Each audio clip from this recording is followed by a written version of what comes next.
is going on, guys? Hope you are all doing very well. So it has been quite a bit longer than usual since I recorded last, so hopefully I still remember how to make a video, but a lot has happened over this past month or so. I got very busy around the holidays. I also just recently got back from a trip I took for a few weeks. And to be honest with you guys, I have been going through a few things that perhaps I'll talk about in a future video, but I still sort of am trying to find the line of the things that I want to share on here. So I figured tonight we'd get back to sort of the way that I kicked this channel off, and I can't believe it's been 2 years already. But if you have not watched my first video, first of all, do not, it's okay. You're not missing anything. It is the cringiest thing I've made in my life. And if you saw it, you'd probably be like, I don't think that guy has ever talked to another person before. So, we are going to be talking about goals for the new year. One of my traditions, actually, that I have not done this year, and I think I'm about, just shedding it for the future as well. But the day after Christmas, I would sit down and I would sort of write a big, long list of New Year's resolutions and the things that I would want to accomplish in that year.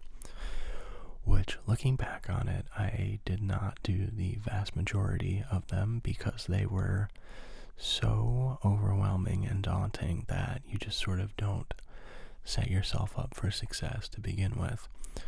So I figured this time around I would do something different and just take a select group of things and really focus more of my energy on those and to have a plan in order to carry them out. So ironically, I also want to write less lists, but I do have what I want to talk about on the list tonight. So let's just jump right into it then. These are my goals for 2023, and let's just get the one that everyone talks about out of the way first, which is, say it with me, working out more. That's right. See that? See how easily you got that? That is what is pretty much atop everyone's list, and why the membership for gyms this time of year goes absolutely crazy. So, we'll get that one out of the way. Everyone says that. That's a freebie. So let's talk about some other ones as well. There has been sort of, an undercurrent of this one now for the past few years, but it is to become more fashionable. And by that, I just mean to take more care and more effort into how I am presenting myself and what I'm saying about me. So recently I made a new Pinterest board, and it's sort of been a little bit of an exercise for me to say, you know what, I like this, I like this, I like that, and sort of seeing everything together. I just take different individual things and I go, you know what, I think I like this piece of clothing for this reason, I think I like this for that, and it sort of is helping me understand, like, basically how everything sort of goes together and what different pieces are doing and how, from the individual aspect of it to complete an outfit, goes together. I know it is very robotic, but it is kind of the way that I sort of break down these things into understanding them. But I did say a lot of things has happened over this past month or so. I want to expand that a little bit because even before then, I will be doing a video about this at some point, but it has been a goal of mine to get a PhotoPass for a concert for a band for a long time, and I am very pleased to tell you that I accomplished that about maybe a month and a half ago now. I believe it was December 16th and 17th when I just, on a whim, I was like, you know what? I really, really want to do this. I was watching a YouTube video actually that popped up in my recommended, and it gave me an idea. I was like, I think I'll contact the band's management and see where that leads me. So after many dozens of emails being sent, I finally landed a PhotoPass. So I don't want to spoil it too much for you guys, and I'll show you the photos in another video where I'll talk about that specifically. I'm sure you guys have heard me enough with the photo talk already, so you're like, please just send it over to that other video. So but all this to say, I would like to work more in the photo realm and get some more photo gigs going and really develop my portfolio. And how do I say this? I think it sort of comes from a place of fear, waiting so long to kind of make this step. And I think maybe we tell ourselves that, I can't do this because of this reason, or I can't do that for this reason. And I think it comes with the territory of just saying to yourself, I think I am doing this because I am placing these artificial roadblocks in my way. So for me, it's just like, you know what? I'm not going to say that in my mind. I'm just going to send emails out. I'm going to show people examples of my work. And if they decide that it is good enough, then I will just say, you are good enough to do this, and you don't need to overanalyze it. So, overanalyzing for me, very, very normal stuff, you guys. I'm sure you caught on to that by now. But that sort of brings me to just the simple idea of just putting myself out there more and not being so concerned about, what I think about myself, because I think we are our own harshest critic, and we see ourselves in ways that people don't necessarily put up, or don't necessarily pick up upon, I should say. And we judge ourselves in ways that people don't judge us. And I think by just letting that out and just having the freedom to say, I will just sort of go with the flow for once, has been quite relieving. So for anyone out there that may help, there is a free piece of advice.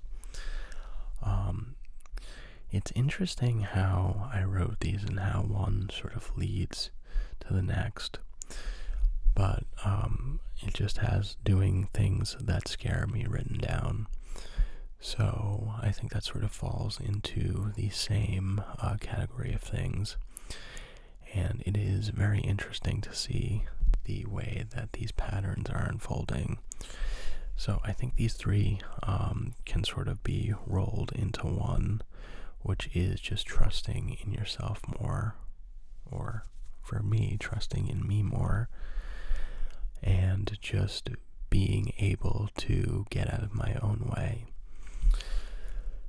So the next few things, we are very quickly getting down to the last few things on the list. I think there are 2 left, but one of the things that I'd really, really like to do, and now that I'm trying to do it more, I realize what a hold it has had over me, but I am trying to be less involved with my phone.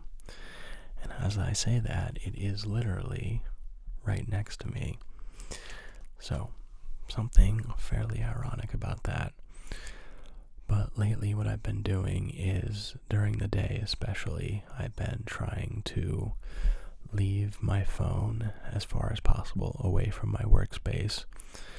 And even though it's just a little bit of a physical separation, it's been very interesting to see, how often my mind is sort of going to, let's just, where's our phone? Let's distract us with a little bit of Instagram. Let's reels, let's, log on to the news, let's check our email. And our cell phones have been very helpful for a lot of different reasons, but it's also interesting because they have been sort of lowering the bar of, like, just with how easy they are to access things on it. Of the worst thing that I do is just like, I'll get onto YouTube and I'll watch like maybe 5 to 10 minute YouTube videos, and you have this way of talking to yourself where you're saying like, you know what, it's only 5 or 10 minutes. I'm just working on this one thing. I can, spare a little bit of time in my day. And it's very interesting to see how it always adds up. And then it's like, oh, what's one more video? What's one more video? What's one more video? And then you look over and it's like been an hour. So I really would like to sort of break the pattern that I have with that, and definitely make the relationship that I have with my phone just a little bit healthier. So even getting that physical separation, like I talked about earlier, has been helpful and has definitely made me more aware of the habits that I have with my phone, and just being more intentional about when I use it. So, and then maybe in addition to that, I'll roll in like also not being on it so much before bed, because there is that, that blue light thing that sort of tells our mind that we are up and ready to go when we're trying to be sort of rolling everything down into sleep. But let's see, the final thing that I have written on my list here sort of goes hand in hand with the first thing that I talked about. So I think that this is a good way to end, but it is to have a better diet. So last year I had a little bit of a switch where I just became a lot more aware of how many different things have sugar in them. And I'm definitely not cutting back completely, but one big step for me was to not have like the sugary drinks anymore. So I challenge you, if you have not looked at like the back of juice in a long time, or if ever, just to turn the carton around and see how much sugar it has in it, because it will shock you like it did for me. So I remember specifically, I love iced tea, like especially during the summer, going for like a tall cold glass. Like even as I'm saying it, I'm just picturing it and I'm like, oh, I remember all those days.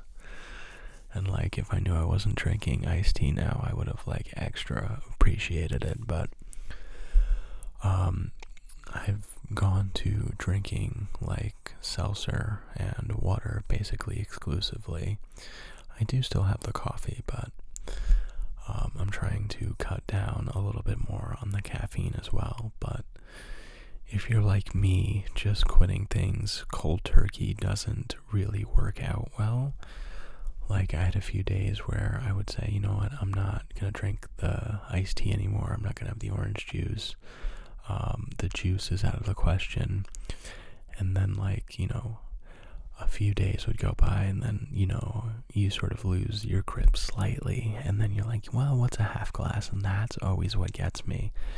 And then next thing you know, I'm right back to drinking that stuff. So I find that I have a lot more success with slowly taking things away.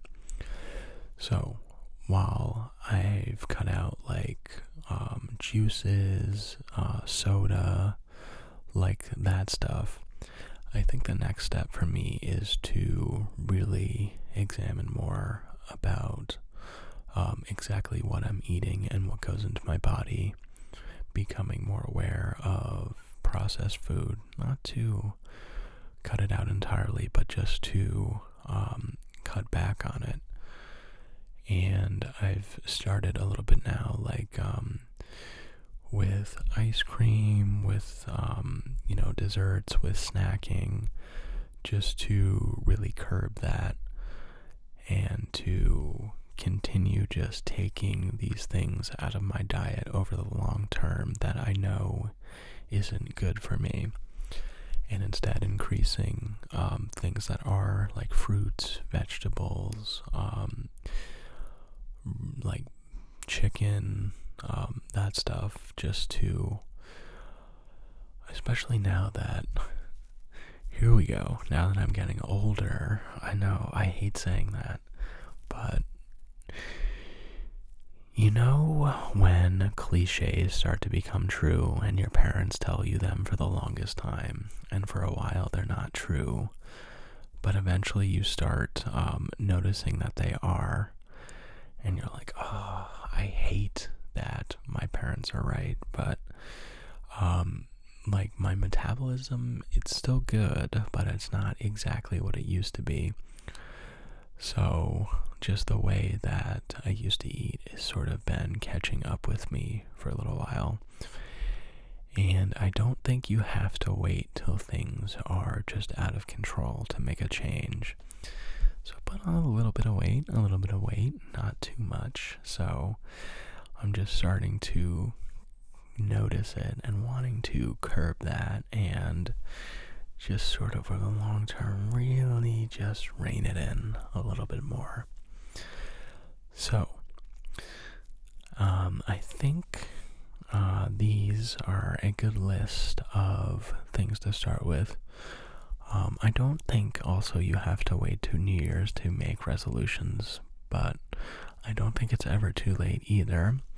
So guys, I'd be very curious to know what your goals for 2023 are. And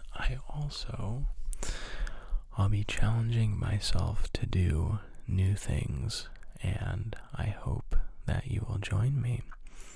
So guys, that is going to do it for this one. I hope that you enjoyed, and I will see you much sooner than my last video.